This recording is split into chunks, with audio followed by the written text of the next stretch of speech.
Tol, So, parang malalim yung iniisip mo ah. siyempre nga, gawa ng ano eh. O may pinag-iisipan na kung alin ba talaga mas marami doon. Yung niyog o yung mura. Tol, Ah, may tatanong lang sana ako sa'yo eh. Palaisipan to, Tol. palaisipan? Oo. Maganda ba yan? Maganda, maganda. Siguro naman maabot ng utak mo. Nung katiting na utak mo. Ano yan, ano yan? Tatanungin kita. Ano na mas madami ang may sasakay? Bus o ambulansya? Ba, siyempre. Mas marami laman ang bus. O bakit mo nasabi? Oh, seating yun. Eh, dalawa. Tapos marami pa doon sa huli. Baka aabot yun mga 60 plus. 60 pasahero. Oo, kuha ng 2, 1, 2, 3, 4, 5, 6, 7. Talaga binilang pa Oh, oh. In-estimate mo talaga no. 7 to 7. Hindi dalawa, doon tatlo. Oh. Tol, sa totoo lamang, mali ang sagot mo. Bakit? Hindi ka ba? Ang hina naman ng isip mo Oh, eh. basta nga yun, mahaba yun. Mas madami yung laman ng ano, ng ambulansya. Hindi dadami. Kuha ng mas mahaba nga yung bus. Paano dadami naman ang ambulansya?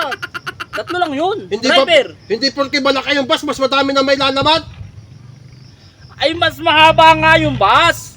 Kaya mas maraming laman. Ambulansya, tatlo lang laman yan.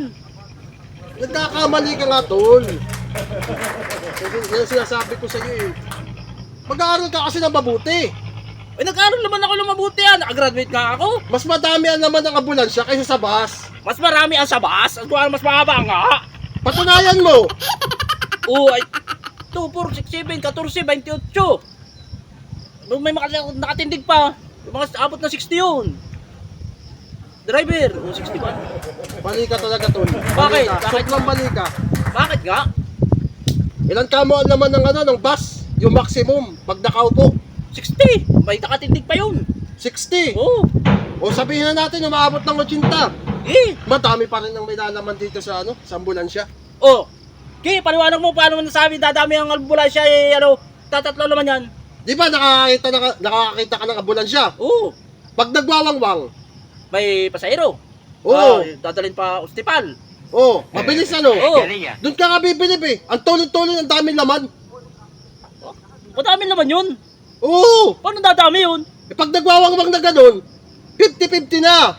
50 plus 50, 100. Mag-iisip ka ng maayos. Ha? Ay, sira. Mag-iisip ka ng maayos. Sira ka. Mas marami yan sa bus.